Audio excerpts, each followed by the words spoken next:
करते हैं आज की अदालत का ये विशेष सत्र, जहां पर हम कई सारे विषयों पर बात करेंगे, चिंता करेंगे बाजार की, आने वाले समय की, आने वाले बजट की। तो बहुत सी बातें करनी है, चार्ट्स देखने हैं, आप बीती जाननी है, तो बहुत कुछ करेंगे। लेकिन उससे पहले एक बार शुरू करते हैं ईश्वर का नाम लेकर अदालत। सबसे पहले आइए एक चीज जो हर सप्ताह हर अदालत में मैं आपको याद दिलाता हूं, बेहद जरूरी है, आइए उसको मैं दोहरा देता हूं। Investment in securities markets are subject to market risks. Read all the related documents carefully before investing. यानी निवेश करते समय, निवेश के बारे में विचार करते समय, निवेश से जुड़ी हर जानकारी, हर दस्तावेज पढ़ना, उसका अध्ययन करना जरूरी है। साथ में याद रखना जरूरी है कि कोई भी निवेश आप करते हैं तो हमेशा बाजार जोखिम के अधीन रहता है। तो ये चीज हमेशा याद रखिएगा। सिंपल सी बातें हैं, कई बार आपने सुनी है, लेकिन कई बार हम इनको सुनने के बाद भी इन पर अमल नहीं करते हैं। तो इसीलिए चीज बार बार दोहराना जरूरी है। इसके अलावा एक चीज और आपको दोहरा देता हूं कि मेरा कोई भी टेलीग्राम चैनल नहीं है। अगर आपको कोई ऐसा प्रस्ताव आया है मेरी ओर से, जो आपको लग रहा है कि मेरी ओर से आया है, जिसमें मेरी कोई तस्वीर लगी है, मेरा नाम लिखा है, टेलीग्राम पर है, इंस्टाग्राम पर है, व्हाट्सएप पर है, और उसमें आपसे कहा जा रहा है कि इस चैनल का हिस्सा बनिए, हम आपको पैसा कमा कर देंगे, नुकसान की भरपाई करके देंगे, आपको गारंटीड रिटर्न देंगे, तो मान करके चलिए कोई धोखेबाज गलत तरह से आपका फायदा उठाना चाहता है, तो तुरंत ऐसे किसी भी प्रस्ताव पर बिल्कुल भी आप अमल ना करें। और इसके अलावा उसकी सूचना हमें अवश्य दें, जिससे उसे बंद करवाने में हमें सफलता मिल सके, और आप भी उसकी रिपोर्ट करें, क्योंकि कई लोग इस प्रकार के बहरूपीय चैनल चला रहे हैं और लोगों को बड़ा इससे परेशानी होती है। तो तुरंत प्रभाव से इसकी रिपोर्ट करें, ये आप सबसे मेरी अपील है। चलिए आइए शुरू करते हैं आज की अदालत को। अनेकों चार्ट्स देखेंगे, ढेरों बातें करेंगे, बिना समय गवाए आइए अदालत के कामकाज को, कार्रवाई को शुरू करते हैं।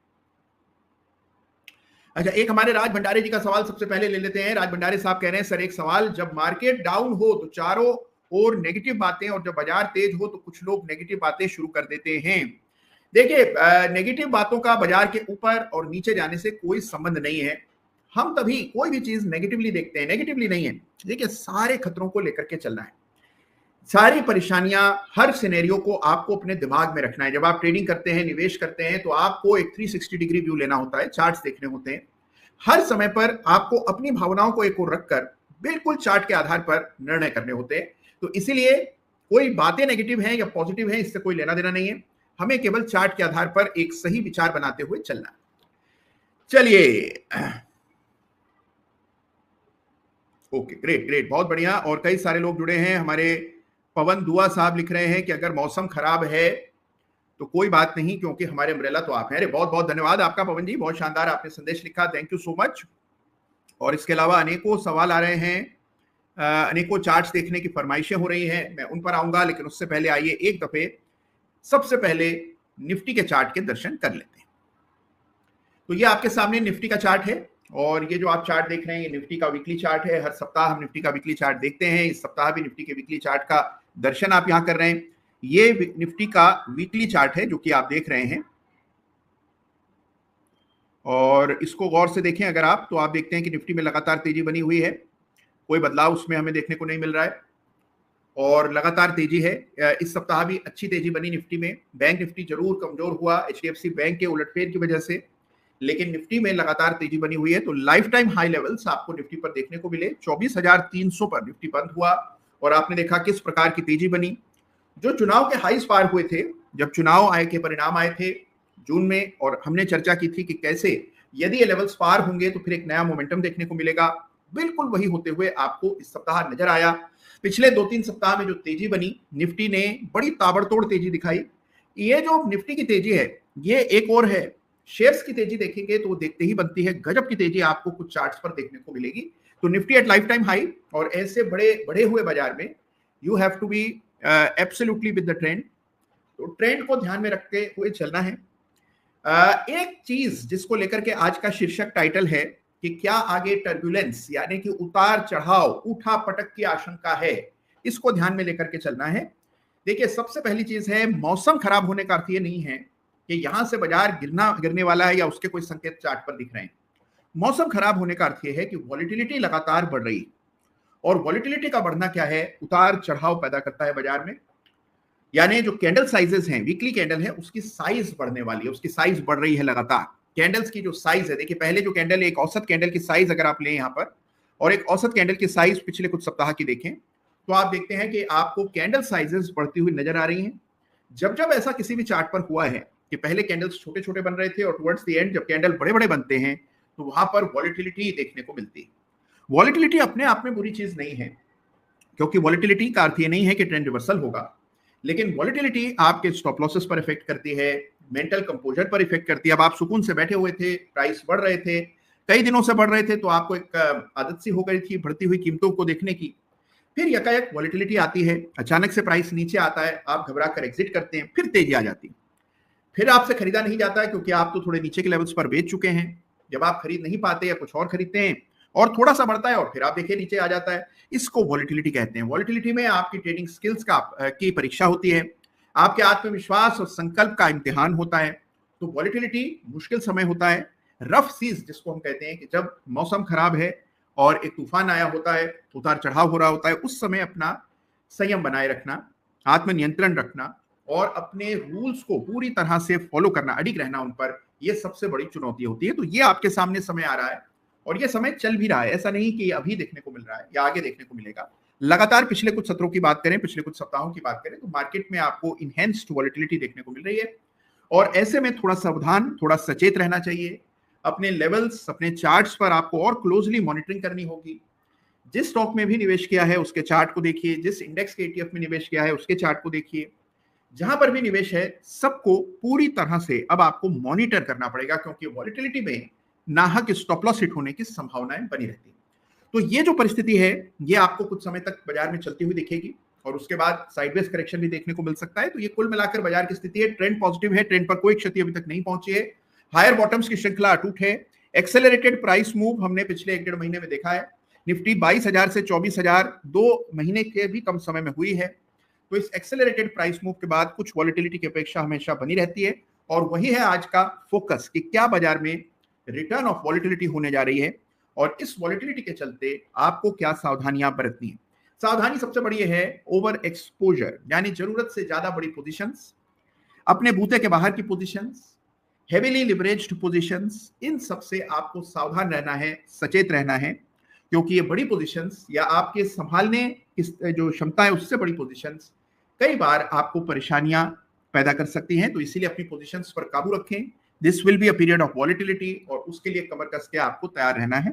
तो ये अभी फिलहाल निफ्टी का चार्ट है, निफ्टी के चार्ट में कोई दोष नहीं है, लगातार हायर बॉटम बन रहे हैं, वीकली कैंडल बहुत शानदार है, नीचे के लेवल से अच्छी रिकवरी आई है, हायर बॉटम बन रहे हैं और काफी लोग उस समय ट्रैप हो गए जब एग्जिट पोल के बाद रियल परिणाम आए 4 जून को, बाजार नीचे खुला, उस समय जो ट्रैप हुए हैं वो अभी भी ट्रैप दिखाई पड़ रहे हैं, उनको निकास दिया बाजार ने और उसके बाद तेजी बनी और ये तेजी आप देख रहे हैं 24,300 तक निफ्टी को ले आई है। तो तेजी कायम है। एक दफे फिबोनाची एक्सटेंशन लेवल्स देख लेते हैं निफ्टी के लिए अब क्या होने चाहिए।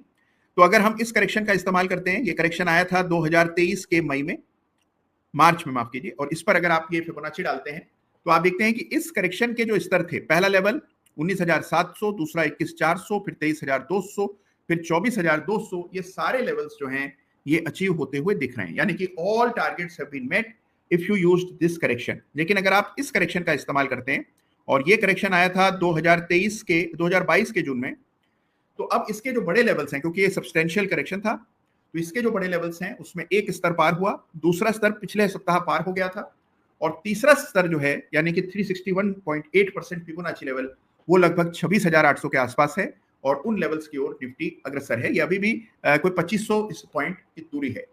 तो ये निफ्टी का ओवरऑल ट्रेंड है, ट्रेंड में कोई बदलाव नहीं है, ट्रेंड पॉजिटिव है। आइए एक दफे बैंक निफ्टी के चार्ट को झट से देख लेंगे। ये आपके सामने बैंक निफ्टी, तेजी यहां पर भी कायम है और हमने देखा जरूर कि ऊपर के लेवल से बैंक निफ्टी नीचे आ गई।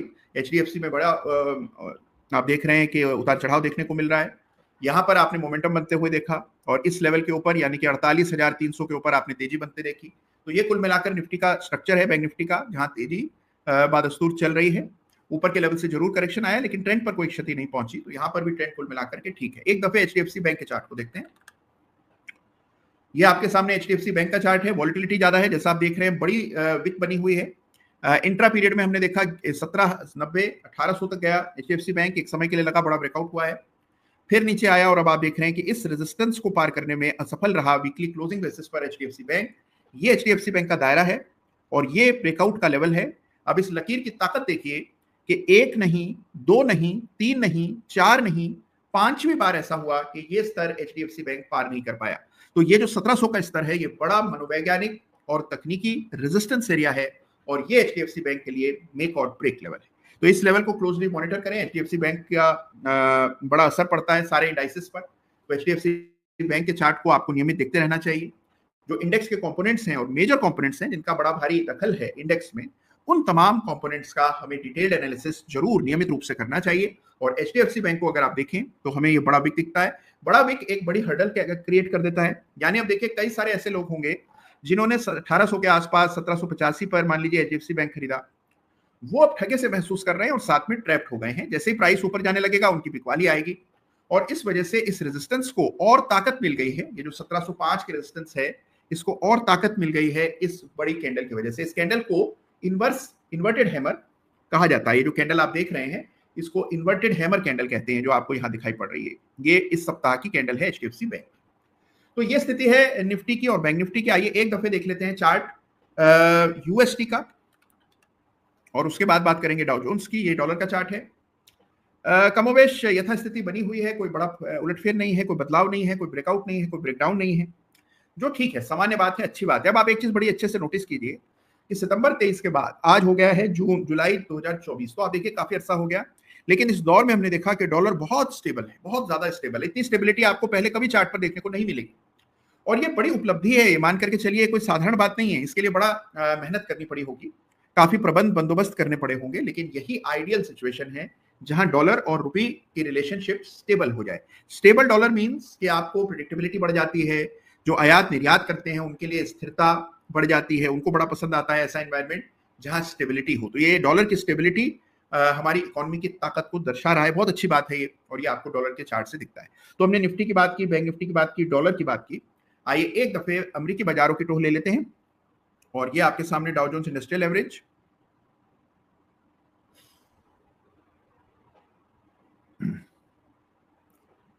ठीक है, तो ये डाउ जोन्स है, और डाउ जोन्स को अगर आप देखें तो चार्ट अच्छा दिखता है, सीमित दायरे का कारोबार है, कोई बड़ा उलटफेर नहीं है।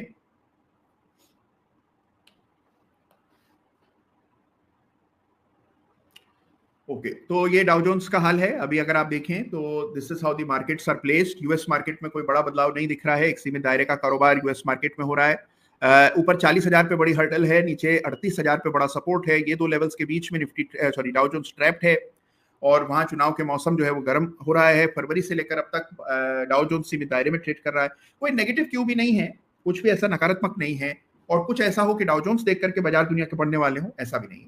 तो कुल मिलाकर स्थिति देखें तो जो स्थिति पिछले सप्ताह थी वही इस एग्जैक्ट लेवल्स पर, और वही एग्जैक्ट सिचुएशन अभी भी डाउ जोन्स की चल रही है। नेस्डैक को देखते हैं, तो ये आपके सामने नेस्डैक। अब नेस्डैक की दिशा बिल्कुल ही अलग है। जहां डाउ जोन्स रुका हुआ है, फंसा हुआ है, दायरे बंद है, वहां आप इसको देखिए, ये अपनी ही गति से नई ऊंचाइयां छू रहा है, और किस प्रकार की तेजी, किस प्रकार का उफान इस चार्ट पर देखने को मिल रहा है। तो ये है नेस्डैक, जहां हम देख रहे हैं कि लाइफ टाइम हाई लेवल्स देखने को मिल रहे हैं। 18,300 का स्तर है। इसको आइए एक दफे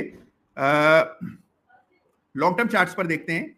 तो ये आपके सामने लॉन्ग टर्म चार्ट्स हैं। देखिए क्या दूरी तय की है नेस्डैक ने। 2009 में 1500 का था, और आज 18,000 का है। जबरदस्त अपमूव नेस्डैक पर देखने को मिल रहा है, और नेस्डैक की तेजी मतलब यूएस मार्केट्स की स्ट्रेंथ इंटैक्ट है, और ये जो पूरा इंडेक्स है ये नई ऊंचाइयां भर रहा है। जिन्होंने नेस्डैक के ईटीएफ्स लिए हैं वो अच्छे मुनाफे में हैं, ट्रेंड पॉजिटिव है, नए हाइस बन रहे हैं। तो ग्लोबल मार्केट से क्यूज किसी भी तरह से नेगेटिव नहीं दिखते हैं। आइए इसके बाद एक दफे गोल्ड को देख लेते हैं, और फिर झट से सिल्वर को देखें। तो गोल्ड को हम देखते हैं यूएस मार्केट में, यानी कि डॉलर टर्म्स में, जहां पर एक अच्छा उछाल आते हुए दिख रहा है। गोल्ड की तेजी बनी हुई है, $2400 के करीब गोल्ड ट्रेड कर रहा है, और सपोर्ट लेवल ये क्रिएट होता हुआ चार्ट पर नजर आ रहा है। तो इसको जरूर मार्क कर लीजिएगा। ये गोल्ड का डॉलर टर्म्स में चार्ट है। रेजिस्टेंस ब्रेकआउट की तो चर्चा हम पहले कर चुके हैं, और उस समय चार्ट ऑफ द वीक का खिताब भी गोल्ड को मिला था, वहां से अच्छी तेजी बनी, और अब $2400 के करीब गोल्ड ट्रेड कर रहा है। तो गोल्ड से अच्छे क्यूज हैं, सिल्वर से अच्छे क्यूज हैं। ये सिल्वर के चार्ट को देखते हैं, और सिल्वर को भी डॉलर टर्म्स में देखेंगे। ये सिल्वर है, यहां पर भी आप गजब का मोमेंटम इस सप्ताह बनते देख रहे हैं। 7% की तेजी सिल्वर में है। तो गोल्ड मजबूत है, डॉलर मजबूत है, यूएस मार्केट्स मजबूत है, इंडियन मार्केट्स मजबूत है। कुल मिलाकर चौतरफा तेजी देखने को मिल रही है। हाँ, कुछ पॉकेट्स हैं जहां पर कमजोरी है। एक पॉकेट दिखा देता हूं आपको, और ये चार्ट है बिटकॉइन का, जिसकी चर्चा हम कई बार कर चुके हैं पहले। और बिटकॉइन को देखें तो बिटकॉइन में आपको बड़ी गिरावट देखने को मिलेगी। एक पैटर्न भी बना है जिसको डबल टॉप पैटर्न कहते हैं। ये डबल टॉप आपको बिटकॉइन के वीकली चार्ट पर दिखेगा। डेली चार्ट दिखेंगे तो खासी कमजोरी दिखेगी। एक समय के लिए बिटकॉइन $71,000 तक चला गया, वहां से घटकर अब $56,000 पर आया। तो बिटकॉइन में अच्छा करेक्शन है, सब्सटेंशियल करेक्शन, और एक रेजिस्टेंस का लेवल है जो पहले से मार्क किया हुआ है, वो लेवल पार होते नहीं दिख रहा है। तो रेजिस्टेंस की ताकत को पहचानिए, इन रेखाओं का बल समझिए कि कितनी ताकतवर ये रेखाएं हैं और इनको पार करने में शेयर को, चार्ट को, कमोडिटी को कितनी मशक्कत करनी पड़ती है। तो ये डबल टॉप पैटर्न आपको दिख रहा है बिटकॉइन के वीकली चार्ट पर। तो ये कुल मिलाकर ग्लोबल सिचुएशन है। अभी हमने आने वाली टर्बुलेंस की बात की, तो एक दफे इंडिया विक्स के चार्ट को भी झट से देख लें। देखिए, ये जो कुछ मिनट हम हर अदालत में बिताते हैं, जिससे कि पूरी ग्लोबल मार्केट्स, इंडियन मार्केट्स के लिए एक होमवर्क हो जाता है। आप अपने से ये सारे चार्ट्स देखते हो या ना देखते हो, अदालत में कम से कम जो 15-20 मिनट हम शुरू में चर्चा करते हैं, इससे पूरा 360 डिग्री एनालिसिस हो जाता है। आपका भी हो जाता है और मेरा भी। तो बहुत काम की चीज है और ये 10 मिनट बड़े इंपॉर्टेंट होते हैं। तो ये हमारे सामने इंडिया विक्स, जहां पर के कोई खास तेजी बनते हुए नहीं दिख रही है। इंडिया विक्स बिल्कुल रिफ्लेक्टिव नहीं है बाजार की दशा दिशा से। तो यहाँ पर अगर आप देखें, डाउनवर्ड स्लाइड इंडिया विक्स में चुनाव परिणामों की वॉलिटिलिटी के बाद देखने को मिल रहा है। तो ये स्थिति है इंडिया विक्स की। और तेजी में आमतौर पर विक्स बड़ी नीचे सेटल हो जाता है, वही होता हुआ दिख रहा है। तेजी का ये की स्थिति बदलेगी या कुछ करेक्शन आएगा तो वापस से इंडिया विक्स में तेजी देखने को मिलेगी। देखिए, वॉलिटिलिटी अपना सिर जरूर उठाती है। कुछ समय के लिए आप दबा सकते हैं वॉलिटिलिटी को, लेकिन वॉलिटिलिटी जो है वो नश्वर नहीं है, उसको आप उसका विनाश नहीं कर सकते। फिर आ जाएगी, थोड़े समय के लिए चुप बैठेगी, फिर वॉलिटिलिटी अपना सिर जरूर उठाएगी। तो ये आपके सामने इंडिया विक्स यानी वॉलिटिलिटी का चार्ट है। ग्लोबल मार्केट्स की हमने चर्चा की, इंडियन मार्केट्स की बात की, और अब आइए देखते हैं कि किस प्रकार की चर्चा हमारे सभी दर्शक लोग कर रहे हैं। आज जो लोग अदालत में जुड़े हैं उनके क्या विचार हैं वो जान लेते हैं। कई सारे चार्ट्स देखने के निवेदन हो रहे हैं, तो उनको भी मैं देखूंगा। उससे पहले एक सवाल किया है। सवाल क्या है? ये सवाल किया है गणेश वर्मा जी ने। और गणेश जी का जो सवाल है वो ये है कि गुरुजी, मेरा पोर्टफोलियो 40% है करंट फाइनेंशियल ईयर में, ये क्या मार्केट का कमाल है या फिर मुझे स्टॉक मार्केट की समझ आने लगी है? अरे, बड़ा अच्छा सवाल है। और ये कई बार देखिए ये पशुपेश होता है, ये जो रिटर्न्स आ रहे हैं ये हमारे श्रम से या हमारी सूझबूझ की वजह से आ रहे हैं, या बाजार ही इतना उदार हो गया है कि पैसा दे रहा है। तो देखिए, कुछ हद तक इसके लिए बाजार जिम्मेदार है गणेश जी। और ये जो बाजार में तेजी एक तरफा चल रही है, इसका फायदा हो रहा है। अभी कुछ ही दिन पहले, 2-3 दिन पहले की बात है, स्टूडेंट मुझसे मिले और वो मुझे अपनी शीट दिखाने लगे। बड़े जबरदस्त ट्रेड्स थे उसमें और शानदार पैसा बना रखा था उन्होंने। मैंने उनको केवल एक चीज कही और वो ये है कि अच्छे समय में तो देखिए प्रॉफिट बनता ही है, अच्छे समय में बेल आउट्स मिल जाते हैं। बेल आउट का मतलब क्या है? मान लीजिए आपने कोई स्टॉक खरीदा 100 रुपए पर, चार्ट देख करके खरीदा, टेक्निकली स्ट्रॉन्ग था, आपने खरीद लिया, आपको आपके हिसाब से ठीक था। फिर उसके प्राइस नीचे घटने लगे। जब नीचे घटे तो आपने सोचा छोड़ो, कौन स्टॉप लॉस ले, इंतजार कर लेते, शायद दाम आ जाए।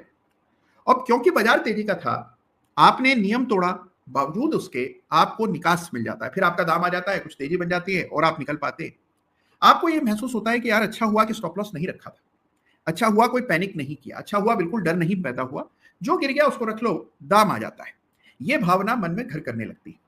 2-3 बार ऐसा हो जाए तो आपका संकल्प और मजबूत हो जाता है कि यदि कोई हमारा शेयर गिर जाए तो उसको बेचना तो कतई नहीं है, रख लेना है, चिंता नहीं करनी है, दाम आ जाता है। ये तेजी के बाजार में निरंतर ये भावना मन में बनती रहती है और इस कारण लोग स्टॉप लॉस छोड़ देते हैं, एग्जिट को लेकर चिंतित नहीं होते हैं। पोजीशन थोड़ी बढ़ भी गई या ज्यादा बड़ी पोजीशन बन गई तो भी उतना परेशान नहीं होते हैं, क्योंकि उनको लगता है भाई दाम तो आ ही जाएगी, प्रॉफिट में ही कटता है। लेकिन फिर जब बाजार अपनी दिशा बदल देता है, उस समय जो ऐसे ट्रेड्स होते हैं ये भारी नुकसान देते हैं। अचानक से गिरावट आती है, आप सोचते हैं भाई ठीक है, करेक्शन है, पहले भी ऐसा कई बार हुआ है, इस बार भी निकल जाएंगे। लेकिन फिर जब आप निकल नहीं पाते हैं और प्राइस गिरता चला जाता है, तब उसकी बड़ी भारी कीमत चुकानी पड़ती है। तो ये अनुभव से मैं आपको कह रहा हूं, इसीलिए जो तेजी का बाजार है इसमें भी अपना नियंत्रण बना के रखना है और तभी आपको सफलता इससे मिलेगी। अच्छा, एक बड़ा ही अच्छा संदेश भेजा है हमारे मीनू कटपाल जी ने, आइए पढ़ लेते हैं। तो मीनू जी का कहना है कि जय श्री राम गुरु जी, I am housewife big, fan of your योर। आज घर बैठे आपसे सीख कर ही शेयर मार्केट में अच्छा गेन मिल रहा है, thank you very much. Meenu ji, सारा आपके परिश्रम, और जैसा अभी मैं वर्मा जी को कह रहा था कि कुछ बाजार को भी इसका श्रेय जाना चाहिए और कुछ आपकी लगन, मेहनत, आपकी रिस्क बेयरिंग कैपेसिटी को जाना चाहिए। ये काम आसान नहीं है, देखने में लगता है बहुत आसान है, शेयर खरीदो बढ़ जाता है और फिर बहुत ऊपर बिकता है तो लगता है बड़ी आसानी से घर बैठे पैसे बनते हैं। लेकिन जब आप इस मैदान में आते हैं तब आप रियलाइज करते हैं कि नहीं, इसमें एक नहीं अनेक खतरे हैं, जोखिम है। कई बार वो जोखिम है जो दिखाई नहीं पड़ते हैं या इतना दूर हो जाते हैं कि दिखते नहीं और फिर अचानक से वो हमारे सामने प्रस्तुत हो जाते हैं। तो ये काम जो है इसमें मेहनत और दिमाग दोनों का इस्तेमाल करना होता है।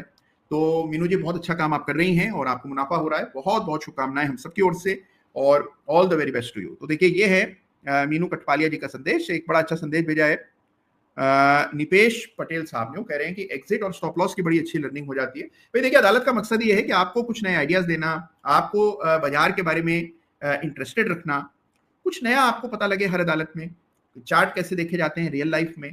थ्योरेटिकल बातें तो आपने सब सुनी हैं, लेकिन प्रैक्टिकल लाइफ में जब आप ट्रेडिंग करते हैं, इन्वेस्टमेंट करते हैं, मार्केट एनालिसिस करते हैं, तो क्या चीजों का ध्यान रखना होता है, कैसे उस एनालिसिस को और मजबूत और कॉम्प्रिहेंसिव किया जाता है, ये आप अदालत में हर सप्ताह जानते हैं, समझते हैं। और बाजार में क्या हो रहा है इसकी भी पूरी जानकारी आपको अदालत के माध्यम से हर सप्ताह शनिवार के दिन 11 बजे मिल जाती है। तो आप सबका बहुत बहुत धन्यवाद अदालत में आने के लिए और इतनी ऊर्जा के साथ अदालत की कार्रवाई में हिस्सा लेने के लिए।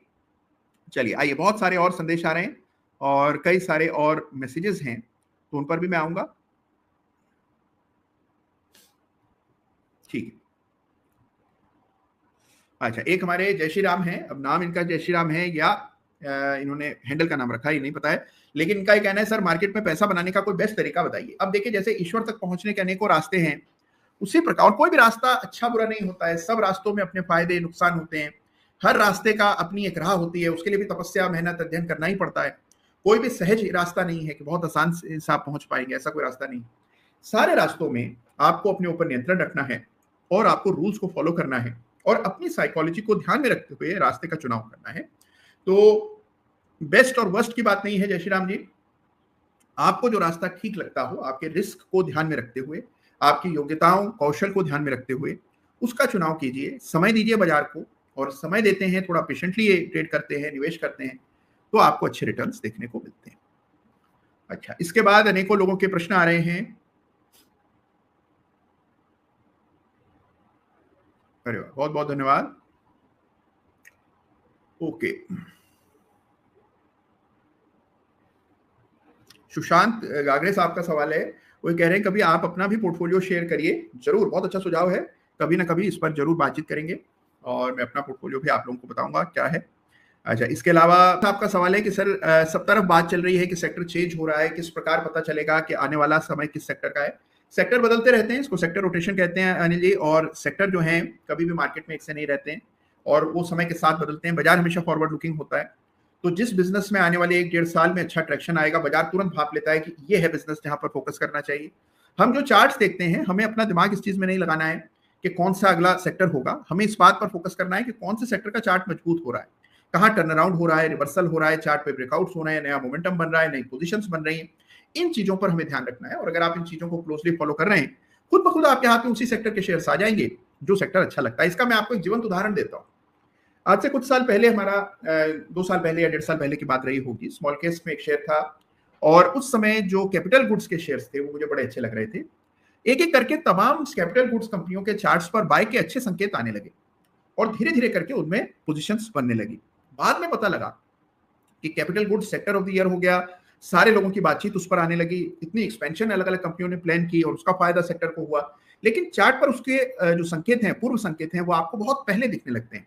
तो इसीलिए खबरें बाद में आती हैं, चार्ट उसको पहले आपको एक संकेत, एक सिग्नल दे देता है और उन सिग्नल्स को बस आपको पहचानना है और उस ओर आपको काम करना है। चलिए आगे अब बातचीत करते हैं। कई सारे प्रश्न जमा हो गए हैं, फटाफट उन प्रश्नों का मैं जवाब दूंगा। हमारे साथ आज जुड़ेंगे जोगेश मिधा साहब, और जोगेश मिधा जी के बाजार में क्या यात्रा रही है इसको समझेंगे, लेकिन उससे पहले आइए फटाफट एक दफे कुछ चार्ट्स की चर्चा कर लेते हैं। सबसे पहले HAL को लेकर के काफी प्रश्न आ रहे हैं, डिफेंस शेयर्स में बड़ी तेजी बन रही है। ये आपके सामने हिंदुस्तान एरोनॉटिक्स, क्या चार्ट है, वाह बहुत बढ़िया चार्ट है, अद्भुत चार्ट है। लेवल इंपॉर्टेंट क्या है, ये LOC यानी कि लाइन ऑफ कंट्रोल है, 4750 का स्तर है। This is line of control for Hindustan aeronautics. आगे बढ़ते हैं और चार्ट मजबूत है। और इसके अलावा कैस्ट्रॉल पर एक प्रश्न आया था, भाई कैस्ट्रॉल का चार्ट भी एक नजर देखिए, इसको इसमें क्या समझने योग्य है। ये कैस्ट्रॉल का चार्ट है, इसकी वजह क्या है, बड़ा ब्रेकआउट, यहाँ पर एक पैटर्न बन रहा है, आपने पैटर्न पहचान लिया होगा उम्मीद कर रहा हूं, नहीं पहचाने तो इस पैटर्न को इस तरह मार्क कीजिए। और ये जो आप देख रहे हैं इसको सिमेट्रिकल ट्रायंगल कहते हैं, और इस सिमेट्रिकल ट्रायंगल का ब्रेकआउट इस विशाल काय कैंडल से इस सप्ताह देखने को मिला, 26% की तेजी बनी। असली मौका कहां था, जब ये ब्रेकआउट हुए थे, और ये रेजिस्टेंस का ब्रेकआउट इन लेवल्स पर इस कैंडल पर दिसंबर में लास्ट ईयर हुआ। उस समय भाव 150 रुपए 158, आज भाव 250 258। तो आप देख रहे हैं कि 100 रुपए की तेजी वहां से देखने को मिली। अगर आपने चार्ट 2 नजर देख लिया होता तो you could have identified and spotted this big breakout. तो ये कैस्ट्रॉल का चार्ट, उनका चार्ट आपके साथ। एक सवाल आया गोदरेज एग्रोवेट पर, तो आइए इस चार्ट को भी देख लेते हैं। ये गोदरेज एग्रोवेट है और इसको चार्ट पर देखें तो भाई यहां पर शानदार ब्रेकआउट हुआ। इस स्टॉक ने बड़ा समय तक आपको बांध करके रखा, उस तरह का मोमेंटम नहीं बना, और 720 रुपए के ऊपर जब ये स्टॉक निकला, ब्रेकआउट तो देखिए नीचे के लेवल्स पर 600 के आसपास हुआ, 717 के ऊपर अनचार्टेड टेरिटरी में स्टॉक चला गया। और अब आप देखिए मजे की बात, मान लीजिए आपने 2019 में शेयर खरीदा, 2018 में खरीदा टॉप पर, या 2021 की स्टॉक पर खरीद लिया, तो भी अब आपको एग्जिट मिल गया है। तो अगर आपको कोई एग्जिट दे रहा है तो वो इतना उदार नहीं होता है, उसको पता है कि इसमें आगे क्या होने जा रहा है, इसीलिए आपको निकाल रहा है। तो ये लेवल जो है 1720 720 का, इसको तरजीह दीजिए, लेवल चार्ट पर अंकित कर लीजिए। ये है एलओसी ऑन गोदरेज एग्रोवेट।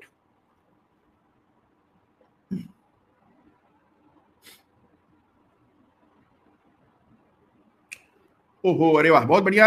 एक सवाल आया है रंजीत कुमार जी का, वो केसीपी के चार्ट को देखना चाहते हैं। और इनके अलावा एक सवाल आया है हमारे कर लो दुनिया मुट्ठी में, यानी कि सी कुमार साहब का। वो कह रहे हैं कि गुरुजी की कृपा से पोर्टफोलियो 40% प्लस है, कुछ स्टॉक डबल हो गया है लॉन्ग टर्म के लिए, एंजल वन व्यू। अरे वाह, बहुत बढ़िया। तो आपको बधाई सी कुमार साहब, मामूली उपलब्धि नहीं है, आपका पैसा जो है 40% ग्रो किया है। ये बहुत बड़ी बात है, उपलब्धि है, इसके लिए आपको साधुवाद, बहुत बहुत शुभकामनाएं। इसी प्रकार से चार्ट्स देखते रहिए, धीमी गति से चलिए, कोई रिस्क मत लीजिए, रिस्क को हमेशा काबू में रखिए, थोड़ा लंबा अपना नजरिया बनाइए। अभी बाजार की तेजी हमेशा टिकाऊ नहीं रहेगी, उतार चढ़ाव चलते रहेंगे, लेकिन हमें हर परिस्थिति के लिए मनोवैज्ञानिक दृष्टि से हमेशा तत्पर और तैयार रहना है। तो ये सी कुमार साहब, और बहुत बहुत शुभकामनाएं हम सबकी ओर से, ईश्वर करे और आपका पोर्टफोलियो फले फूले। चलिए, इसके अलावा ठीक है, एक हमारे अजय करण साहब है, वो कह रहे हैं कि सर आपके अदालत से हम लोग एक नई ऊर्जा लेकर हर सप्ताह शुरुआत करते हैं, जिसके कारण इतना लाभ होता है। अरे बहुत बहुत धन्यवाद अजय जी, मैं आपको यदि ऊर्जा दे पाया, बहुत बहुत धन्यवाद आपका, और ईश्वर करे कि अगला सप्ताह आपके लिए अच्छा हो। बस अदालत में हर सप्ताह इसी तरह नियमित आते रहिएगा। चलिए, तो बहुत गपशप हुई, बहुत सारे चार्ट्स हमने देखे, और अब आइए अपने साथ जोड़ लेते हैं योगेश जी को जोड़ने का प्रयास करते हैं, देखते हैं उनकी आवाज हम तक आ रही है या नहीं। योगेश जी सुन पा रहे हैं? बिल्कुल जी, आपको सुनाई दे रही है मेरी आवाज? जी बिल्कुल साफ। नमस्कार योगेश जी, कहाँ से हैं आप और बाजार में कैसे आ गए आप, ये बताइए। मैं बेंगलोर में रहता हूँ। पहले मैं करीब 17 साल पहले तक दिल्ली में था। अरे अच्छा। तो इधर अपॉर्चुनिटी अच्छी थी तो इसलिए बैंगलोर मूव किया था। तो वैसे तो मैंने कुछ छोटी मोटी इन्वेस्टमेंट की थी 90s में अपनी मदर के लिए। कुछ HDFC के शेयर्स खरीदे थे, HDFC एंड HDFC बैंक। और लक वुड हैव इट, किसी कारण से वो मैंने पता नहीं कुछ लग रहा बढ़ रहा था तो मैंने बेचे नहीं वो शेयर्स। तो वो करीब मेरे को लगता है करीब जितनी इन्वेस्टमेंट थी उसके ऑलमोस्ट 1000 टाइम्स हो गए अभी पीछे तक। जबकि 3 साल से कुछ मूवमेंट नहीं हुई HDFC बैंक और उसमें।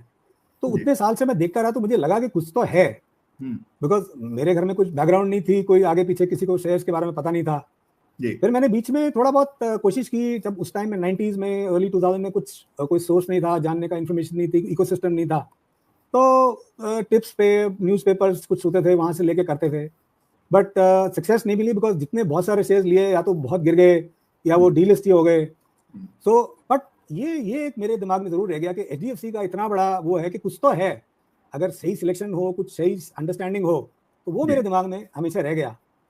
तो करीब 3-4 साल पहले फिर मुझे लगा कि कुछ थोड़ा सा इसको ज़्यादा टाइम देना चाहिए, बिकॉज कुछ लगा कि अपने लिए कुछ क्रिएट करें, अपना थोड़ा बफर क्रिएट करें, क्योंकि पीछे बहुत गलतियां, कभी लाइफ में प्लानिंग नहीं की, फाइनेंशियल प्लानिंग, तो सोचा कि इसको भी थोड़ा ध्यान देना चाहिए।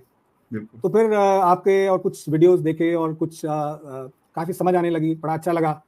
आपकी जो कम्युनिकेशन, आपकी जो हर चीज़ काफ़ी इफेक्टिव थी, तो काफ़ी मैंने आपको देखा, फिर आपके प्रोग्राम्स के साथ जुड़ा, TKP और सब, तो बड़ा एक अच्छी समझ आने लगी कुछ। फिर मैं खुद पढ़ना शुरू किया, कुछ और समझना शुरू किया, कुछ वेटरन इन्वेस्टर्स को सुनने लगा, कुछ पॉडकास्ट, और फिर रमेश धमानी जी को या मोतीलाल के अपना ओसवाल के हैं, और सबको, अग्रवाल जी को, तो मतलब कुछ फिर मैंने थोड़ा ध्यान दिया। और तो अब I think luckily God's been kind के पिछले कुछ सालों में काफ़ी अच्छा पोर्टफोलियो की परफॉर्मेंस रही है। तो आई थिंक बहुत सारे लेसन्स थे। एक तो गलतियां की पहले बहुत सारे, कभी बहुत जल्दी बेच दिया, तो वो बिल्कुल फिर बाद में बड़ा। आप Yogesh ji, you are long term investor, मैं सही समझ रहा हूँ? I am long term investor. मैंने हालांकि बहुत ज्यादा अपने लिए किया नहीं, बट पीछे से जब से किया तो I am essentially into long term.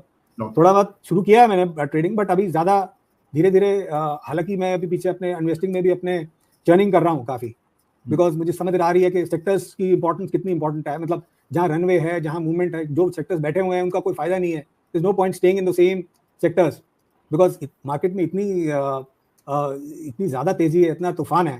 तो अगर इस रेजिंग बुल मार्केट में अगर हम ऐसे सेक्टर में बैठे रहे जहाँ कुछ मूवमेंट ही नहीं है तो फ़ायदा नहीं है। तो सेक्टर चर्निंग, रोटेशन आपसे भी सीखा काफ़ी कुछ, सेक्टर्स बहुत इंपॉर्टेंट है, वो बात भी कुछ समझ आ रही है कि जहाँ रनवे ज़्यादा है, जहाँ टेलविंड्स हैं, वहाँ जाने का फ़ायदा है। और बहुत तो सारी आप जो जो कि आप करते हैं लॉन्ग टर्म इन्वेस्टिंग, और हाँ आपने जी। कहा बहुत लंबी यात्रा रही है आपकी, इतने सालों से आप मार्केट को ट्रैक कर रहे हैं और आपने बड़ी तेजी देखी, कई सारे इन्वेस्टमेंट्स किए, फिर उसके बाद अब 3 साल से ज़्यादा फोकस होकर के इन्वेस्टिंग कर रहे हैं हाँ और जी। अपने फाइनेंशियल गोल्स को भी आपने इन्वेस्टिंग से अलाइन कर लिया। तो अब ये बताइए कि जो अब हाइंडसाइट में जब आप पीछे मुड़कर देखते हैं, तो अभी आपने कहा कि हमने तब नहीं सोचा फाइनेंशियल प्लानिंग के बारे में। तो अगर बिल्कुल। मान लीजिए आप पीछे चले जाएँ वक़्त में और आपको मौका मिल जाए, तो अभी क्या फाइनेंशियल प्लानिंग आप करते हैं उस समय जो आपने नहीं की, और जो अभी सुन रहा है, मान लीजिए उसी स्टेज पर है लाइफ के, क्या करना चाहिए एग्ज़ैक्टली, आपको? एग्ज़ैक्टली उनके लिए बहुत बड़ा एक मेरा मैसेज है कि हुँ, start as early as possible from the day one. जिस दिन आप नौकरी शुरू करते हैं, जिस दिन आपकी फर्स्ट इनकम आती है, हुँ, उसका पहले एक सर्टेन परसेंटेज 5, 10, 15 जितना भी आप अफोर्ड कर सकते हैं, पहले उसको साइड पे रखिए, बाकी फिर आप खर्चा कीजिए। तो first keep aside for investing, पहले इन्वेस्टमेंट का सोचिए, बाकी सिर्फ आप बाकी खर्चा कीजिए। वो एक छोटी-छोटी इन्वेस्टमेंट अगर मैंने की होती, it would have been worth crores. मतलब आप मैं सोचिए कि आप वो एक एचडीएफसी का मैं एग्जांपल देता हूँ, एचडीएफसी और एचडीएफसी बैंक, वो करीब 8-10-12 हज़ार रुपए के खर्चे होंगे, तब हुँ। इन्वेस्टमेंट की थी कौन से साल में 90s लिए में। थे सर? 90s में, 90s तो में। अर्ली में, मतलब आई थिंक आईपीओ अलॉटमेंट थी हुँ, या कुछ राइट्स होगा, तो कुछ मतलब आप 10-15 हज़ार की investment worth over a crore, आज उससे सवा करोड़, जिसमें कुछ थोड़े शेयर्स बेच भी दिए। तो जी, और dividends, I am not even counting dividends. तो इतना ज़्यादा कंपाउंडिंग है, इतनी ज़्यादा अगर अच्छे आप शेयर्स पहचान लेते हैं, और अगर वो सिक्लिकल नहीं है, और अगर वो उनकी लॉन्ग रनवे है, स्ट्रक्चरल स्टोरीज हैं, फिर तो जी, बिल्कुल ही तो मेरा तो कुछ लर्निंग है जो मैं शेयर करना चाहूँगा कि हुँ, एक तो ये है कि स्टार्ट अर्ली। और आप करेक्ट, समझ नहीं सकते कि जितनी जल्दी मैंने लोगों के कुछ एक्सपीरियंसेस सुने, पॉडकास्ट सुनी, उन्होंने जितनी जल्दी शुरू किया, थोड़ा भी जितना भी इन्वेस्ट करते रहे, हुँ, वो इतनी बड़ी वेल्थ बन गई जो सोच ही नहीं सकते थे। बिल्कुल सही बात, तो वो बिल्कुल है। एक बहुत बहुत बहुत बात बहुत कह रही हैं इंपॉर्टेंट चीज़ है। कि जल्दी शुरू कीजिए, और उस समय क्या होता है, उस समय और चीज़ें दिमाग पर हावी होती हैं, तो आपको कंज़म्पशन में ज़्यादा इंटरेस्ट होता है, आप सेविंग के बारे में आप सोचते हैं पूरी ज़िंदगी बढ़िया एग्ज़ैक्टली, सेविंग करने के लिए। एग्ज़ैक्टली। लेकिन वो समय है जब आपको थोड़ा-सा किसी की सलाह ले लीजिए, किसी बड़े से पूछ लीजिए, तो उससे क्या होगा कि एक स्ट्रक्चर बन जाएगा, एक आदत भी डल जाएगी। इनफैक्ट आजकल तो बहुत यंग जो स्कूल गोइंग लोग हैं, वो भी आप देखिए कि सेविंग की आदत डाल रहे हैं, अपने पॉकेट मनी का भी कुछ हिस्सा जो है वो सेव करते हैं। ज़रूरी नहीं है कि सेविंग आप शेयर बाज़ार में ही करें, लेकिन सेविंग कीजिए, एक आदत डाल लीजिए, और उसके बाद ग्रेजुअली जब आप एक लेवल पर आ जाएँ, तो फिर इसको आप इन्वेस्टिंग करें। तो बहुत अच्छा और इंपॉर्टेंट लाइफ मैसेज दे रहे हैं जोगेश जी बिल्कुल। अपने रियल लाइफ एक्सपीरियंसेस से, तो बहुत इंपॉर्टेंट चीज़ है। और कुछ आपको लगता है कि चेंज करना चाहिए था, या गलती करते हैं लोग आमतौर पर? हाँ, दूसरा एक दूसरी चीज़ मैंने बहुत देखी है कि मेरे को एग्ज़िट्स का बिल्कुल आइडिया नहीं था। तो हुँ, मैं किसी शेयर पे, या तो अच्छा भी शेयर होता था, तो वो कभी-कभी 2-3 गुना भी चला गया, फिर भी मैं जी, बैठा रहा, और वो फिर हुँ, ऑलमोस्ट मेरी बाई पर प्राइस पे आ गए। तो राइट राइट टाइम पे एग्ज़िट बहुत ज़रूरी है। या फिर कभी हमने खरीदा और वो लॉस में चला गया, तो लॉस बढ़ता ही जा रहा है। तो एक एग्ज़िट स्ट्रैटेजी बहुत इंपॉर्टेंट है। बहुत तो इंपॉर्टेंट, दोनों बातें आपने बहुत इंपॉर्टेंट कही सर, कंप्लीटली विद यू। और ये जो दूसरी बात कही मेरे ख्याल से सबसे इंपॉर्टेंट है कि एग्जिट जो है ना, वही सबसे बड़ा गेम चेंजर है, क्योंकि खरीदना आसान होता है, जब आप खरीदते हैं तो ऑप्टिमिज्म होता है, आपको लगता है अच्छा समय आएगा, सब अच्छा होगा। लेकिन निकलना इज अ टफ डिसीजन, चाहे वो आप तेजी में निकल रहे हो, अच्छे समय पर निकल रहे हो, या आप नुकसान के साथ निकल रहे हो। तो एग्जिट के लिए एक ठोस पुख्ता प्लान पहले से बनाना चाहिए, तभी आप सही जगह पर एग्जिट कर पाएंगे। वेरी मैं एग्ज़िट इंपॉर्टेंट। का एक और छोटा-सा एग्ज़ाम्पल देता हूँ। बताइए प्लीज। मैंने कुछ साल पहले टाटा एल्क्सी के कुछ शेयर्स लिए थे। तो मैं उसको फंडामेंटली भी ट्रैक कर रहा था। तो शेयर में बहुत ज़्यादा मूवमेंट नहीं थी, ऊपर-नीचे थोड़ा चल रहा था। तो 600 के उसके ऊपर-नीचे 700, तो पीछे 1-2 साल पहले सडनली उसकी ग्रोथ इतनी बढ़ गई, कुछ नए एरियाज़ में चले गए, तो वो शेयर 600-700-800 रुपए से बढ़ता-बढ़ता 10,000 तक पहुँच गया। अब as luck would have it, मैंने थोड़ा-सा ऐड करके, थोड़ा ज़्यादा पोज़ीशन नहीं थी, 500-600 शेयर ही थे, बट मेरे लिए तो मल्टी बैगर बन गया। बट अब मुझे समझ नहीं आया कि अब बढ़ता जा रहा है, मेरे को इतनी समझ तो आ गई कि hold, if there is, I mean, if you see possibility of further increase, तो उसको निकलो नहीं, जी, पकड़े रखो। तो वो एक मेरे लिए मल्टी बैगर जरूर बन गया। अब मुझे समझ नहीं आया कि बेचूं कि नहीं बेचूं। अब फिर वो नीचे आना शुरू हो गया, 10,000 से 7,000 आ गया। अब फिर मेरे को लगा कि फिर मैंने थोड़ा फंडामेंटल देखिए, मैंने कहा कि ग्रोथ 100 की पी पहुंच गई, तो ग्रोथ तो स्लो डाउन कर रही है, ज्यादा कुछ बढ़ नहीं रही। तो आई थिंक मार्केट ने सोचा कि ये बहुत ओवर प्राइस हो गया है, और उसको फिर थोड़ा विराम चाहिए। तो वो फिर उस स्टेज पे मेरे को लगा कि अब शायद ये बढ़ेगा नहीं ज्यादा अभी कुछ time. Then that is the time मैंने एग्जिटेड। फिर मैं बाकी शेयर्स में टर्न किया। तो मैं धीरे धीरे कोशिश कर रहा हूँ, एक्सपेरिमेंट कर रहा हूँ, समझ रहा हूँ कि अगर बढ़ भी गया है तब भी कब निकलना है, या घट रहा है तब कब निकलना है। तो exit strategy I think is a very very important thing. बिल्कुल सही कह रहे हैं, और उसके लिए चार्ट्स की मदद लीजिए, तो चार्ट्स के आधार बिल्कुल। पर एग्जिट कीजिए, और उसके स्ट्रक्चर सिस्टम्स बनाइए। क्योंकि देखिए, आज बोलना, जब आपके पास शेयर नहीं होता तब इंसान बहुत ऑब्जेक्टिव होता है, बिल्कुल अच्छी अच्छी बातें करता है। लेकिन जब चार्ट्स आपके पास स्टॉक्स होते हैं, एक मेंटल प्रेशर होता है, इमोशनली आप उन स्टॉक्स में इन्वेस्टेड होते हैं, आपको डर लग रहा होता है या बहुत एक्साइटेड होते हैं, उस समय अपनी ऑब्जेक्टिविटी बनाए रखना बहुत मुश्किल काम होता है, और उसमें मदद करता है चार्ट्स, क्योंकि चार्ट्स जो है वो आपको क्लियर लेवल्स, एक पाथवे बताते हैं कि ये लेवल है जिस पर आपको एक्ट करना है। तो ये बहुत इंपॉर्टेंट चीजें बताई और बहुत कमाल की चीजें, और देखिए ये इनका संचित ज्ञान है योगेश जी का, जो ओवर द इयर्स खुद चीजें करके, रिस्क लेकर के, इन्वेस्ट करके धीरे धीरे उन्होंने ये पूंजी अर्जित की है। तो अब योगेश जी क्या प्लान्स हैं आपके? अब जैसे अब आप काफी सब्सटेंशियल आप पोर्टफोलियो क्रिएट कर चुके होंगे इतने समय में, तो what are your plans for the future? क्या करने वाले? नहीं, बस मैं थोड़ा थोड़ा आपसे सीख रहा हूँ, तो कोशिश कर रहा हूँ धीरे धीरे मैं ऑप्शंस में भी कुछ करूंगा, और कोशिश भगवान का रहा तो कभी आपसे भी मिलूंगा, और बिकॉज आपकी गाइडेंस, आप तो इतने सालों से हैं, तो I am sure I can benefit a lot from your guidance.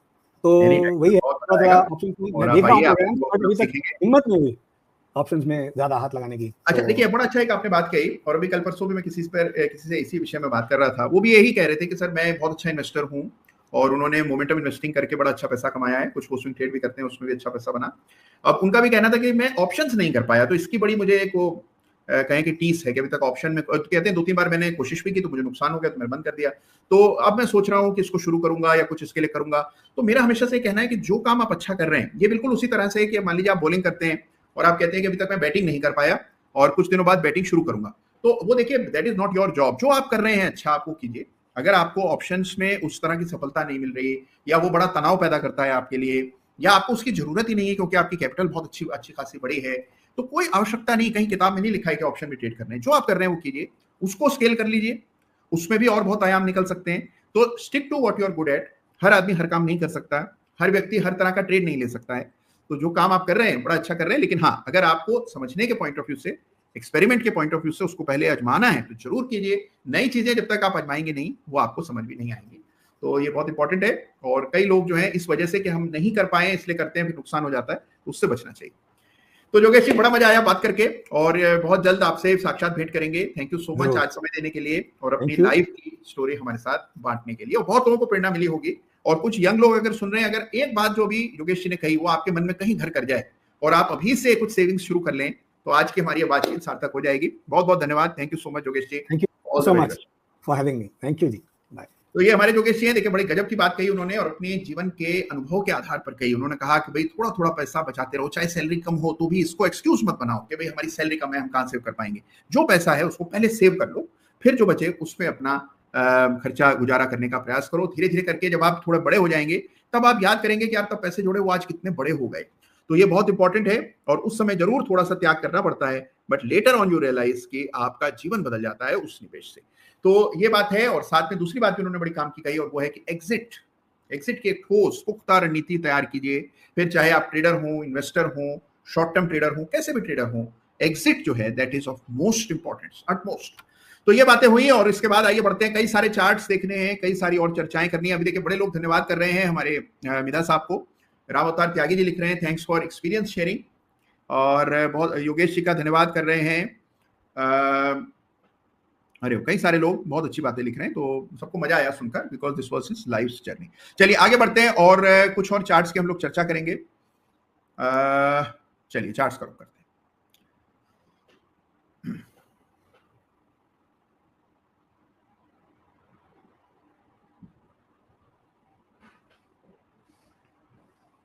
चलिए, तो देखिए एक सवाल आया था, और ये सवाल था केसीपी पर। तो सबसे पहले इस चार्ट को देख लेते हैं। ये आपके सामने केसीपी लिमिटेड का चार्ट है। तेजी आप लगातार देख रहे हैं, बड़ा ब्रेकआउट हुआ था, असेंडिंग ट्रायंगल बना था, जो कि मैंने चार्ट पर अंकित किया हुआ है। ये वीकली चार्ट है। ये असेंडिंग ट्रायंगल मंथली चार्ट पर भी दिखेगा आपको, बहुत शानदार। ये मंथली चार्ट का ही पैटर्न है असल में। और उसके बाद हमने देखा कि 161 का शेयर 261 चला गया, बहुत जबरदस्त तेजी बनी, और अभी भी तेजी कायम है, लगातार ट्रेंड पॉजिटिव है। लाइन ऑफ कंट्रोल कहां डालें भाई? बड़ा लेवल तो यही है, ये जो ब्लू लाइन है, लेकिन एक और तात्कालिक स्तर ढूंढना हो तो ये लेवल बन सकता है। 215 पर एक लाइन और अंकित कर दें। तो ये आपके सामने चार्ट है, this is the chart for KCP limited, जिस पर एक प्रश्न आया था पहले। तो हमने कई सारे चार्ट्स की चर्चा की, कई सारे विषयों पर बात की। हम प्राइस चार्ट को देख रहे हैं, लेकिन एक चार्ट को नजरअंदाज कर रहे हैं, और ये चार्ट है वॉल्यूम का। देखिए इतने सालों के अनुभव के आधार पर एक चीज मैं बड़े विश्वास के साथ कह सकता हूं कि जितना जरूरी प्राइस है, उससे ज्यादा जरूरी होता है वॉल्यूम। अगर आप भी चार्ट देखते हैं लेकिन आप वॉल्यूम को नजरअंदाज कर देते हैं, तो आप चार्ट को अधूरा देख रहे हैं, आधा देख रहे हैं। जो उसका रियल एनालिसिस है वो आप कर ही नहीं रहे, क्योंकि आपने वॉल्यूम को बिल्कुल तरजीह नहीं दी। अब वॉल्यूम लोग इसलिए नहीं देख पाते हैं कि प्राइस को देखना तो बड़ा सहज होता है, लेकिन वॉल्यूम को देखना बड़ा ही पेचीदा होता है। तो कई बार क्योंकि हम वॉल्यूम को ठीक ढंग से नहीं देख पाते हैं, पूरा एनालिसिस नहीं होता है तुम्हें, और इसका फोकस होगा वॉल्यूम के बिना चार्ट्स देखना बंद कीजिए, क्योंकि वॉल्यूम का महत्व सर्वाधिक होता है। चलिए, इसके बाद कुछ एक विपुल चावड़ा जी कह रहे हैं कि आप मेरा सवाल नहीं लेते हैं, लुपिन का चार्ट देखिए, और एक आशीष भार्गव जी कह रहे हैं कि ईआईडी पेरी का चार्ट देखिए। तो दो चार्ट फटाफट देखते हैं।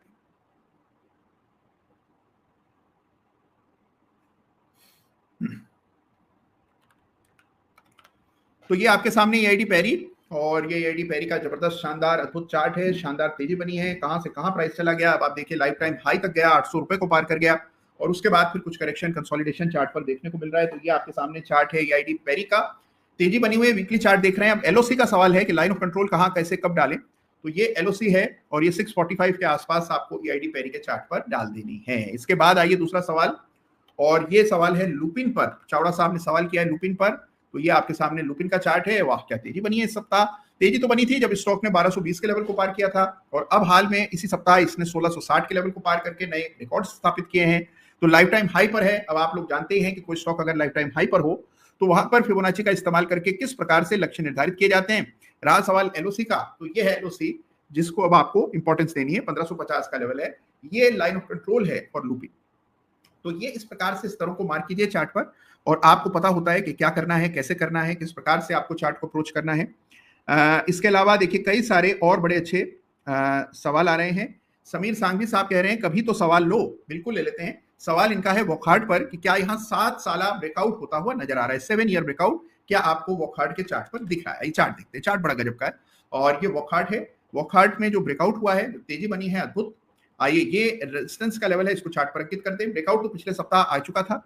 इस सप्ताह हमने देखा कि लगभग 32% की तेजी, मेरे ख्याल से सबसे बड़ा गेनर वॉकहार्ड ही रहा होगा इस सप्ताह, और तेजी बिल्कुल नई तरह से चल रही। अब देखिए होता क्या है कि अगर कोई स्टॉक में इस प्रकार का मोमेंटम हो, ब्रेकआउट का लेवल 622 हो, और आप चार्ट को 900 रुपए पर देख रहे हो, जब तक वो लगभग 40-50% बढ़ चुका हो, तो अब यहाँ पर आपको हमेशा वेट करना चाहिए, थोड़ा इंतजार करें, कूल ऑफ हो जाने दें, और उसके बाद फिर से ठंडे मन से विचार कीजिए कि किस तरह का चार्ट का स्ट्रक्चर है।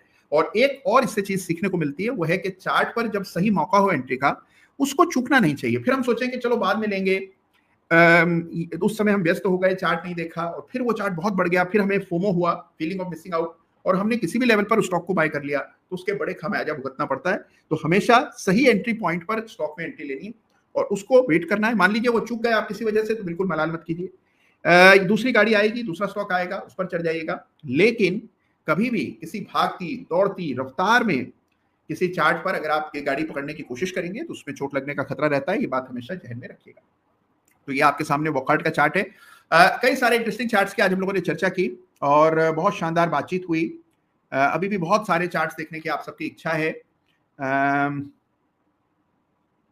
ओके, एक हमारे सोनिया जी का प्रश्न है। इनका सवाल है कि I have 30 shares in my portfolio, I am a long term investor, post budget should I reduce number of stocks depending on new policies, please suggest criteria. भाई देखिए, अलग अलग क्राइटेरिया हो सकते हैं सोनिया जी, और सबके अपने अलग क्राइटेरिया हैं, अपनी अलग यात्रा है, अपने अलग मापदंड हैं। मेरा हमेशा से फोकस टेक्निकल चार्ट्स पर रहा है, और मैं आपको ये सलाह दूंगा कि जो भी निर्णय करें चार्ट्स को देख लेने के बाद कीजिए। चार्ट्स आपको ये बताते हैं कि कौन से स्टॉक को रखना चाहिए, किससे निकास ले लेना चाहिए। तो 30 शेयर होना कोई गुनाह नहीं है। आपके पास 30 शेयर हैं तो ऐसा नहीं है कि बहुत ज्यादा है, आपको 15 शेयर तक रखना है या 20 तक लाना है, ये जरूरी नहीं है। लेकिन हाँ, वो शेयर्स किस आधार पर चुने गए हैं, उनके पीछे का लॉजिक क्या है, एग्जिट की स्ट्रेटेजी क्या है, ये सब आपको स्वयं से विचारना है, और उसके बाद फिर तय करना है कि ऑप्टिमम नंबर शेयर्स का कितना होना चाहिए। बहुत ज्यादा नंबर हो तो क्या होता है कि आपका रिस्क बहुत ज्यादा कम हो जाता है, लेकिन साथ में रिटर्न्स भी बहुत ज्यादा डिस्ट्रीब्यूट हो जाते हैं, और उस वजह से कभी भी आप इंडेक्स को बीट नहीं कर पाते हैं, इंडेक्स से कमतर रिटर्न आते हैं। और अगर मान लीजिए हमारे रिटर्न्स निफ्टी ईटीएफ से कम आ रहे हैं, निफ्टी से कम आ रहे हैं, तो फिर औचित्य क्या है इतनी मेहनत करके चार्ट देखकर शेयर का चुनाव करें, रिस्क लें, और इतना दिमाग अपना इसमें लगाएं। इससे बेहतर तो ये होगा कि चुपचाप निफ्टी ईटीएफ खरीद लें, और निफ्टी का जो रिटर्न आएगा वो रिटर्न हमें मिल जाएगा, और वो रिटर्न भी अच्छा खासा होता है। तो पहला हमारा मापदंड ये होना चाहिए कि अपनी डायरेक्ट इक्विटी इन्वेस्टिंग हमें करनी तब है जब हम इंडेक्स के रिटर्न को बीट कर पाए, और इसे बीटिंग द मार्केट कहते हैं। कई बार आपने सोचा है कि कहीं सुना होगा कि फला स्ट्रेटजी मार्केट से बेहतर रिटर्न देती है, या somebody beat the market continuously. तो उसका अर्थ ये है कि जो बाजार का रिटर्न है उसकी तुलना में रिटर्न उनके हमेशा से बेहतर रहे। तो हमें बाजार से बेहतर रिटर्न यदि नहीं मिल रहा है तो कोई औचित्य नहीं है अपना पोर्टफोलियो स्वयं बनाने का, अपना निवेश स्वयं करने का। बेहतर तब ये रहेगा कि आप निफ्टी ईटीएफ के जरिए निवेश कीजिए। तो ये बात हो गई सोनिया जी के प्रश्न की, जो कि लॉन्ग टर्म इन्वेस्टिंग के संदर्भ में था। और इसके अलावा और बहुत से इंटरेस्टिंग सवाल आ रहे हैं। एक सवाल ये है कि ओके,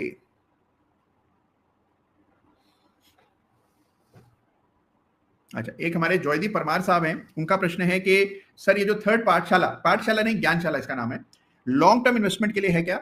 ये जो पाठशाला या ज्ञानशाला है परमार साहब, इसका फोकस रहेगा वॉल्यूम पर, और वॉल्यूम का असर जो है वो सारी तरह की ट्रेडिंग पर पड़ता है। तो अगर आप इंट्राडे ट्रेडिंग कर रहे हैं तो वहां वॉल्यूम सर्वाधिक होती, आप कहें कि सबसे इंपॉर्टेंट है। अगर आप पोजिशनल ट्रेडिंग कर रहे हैं तो वहां वॉल्यूम की बड़ी भूमिका है। आप ब्रेकआउट्स खोज रहे हैं तो वहां वॉल्यूम देखना है। आप लॉन्ग टर्म इन्वेस्टर हैं तो वॉल्यूम देखना है। तो आप किसी भी टाइम फ्रेम पर काम कर रहे हो, वॉल्यूम की अपनी इंपॉर्टेंस रहती है, और इसीलिए ये जो ये सेशन है ये सभी के लिए उपयोगी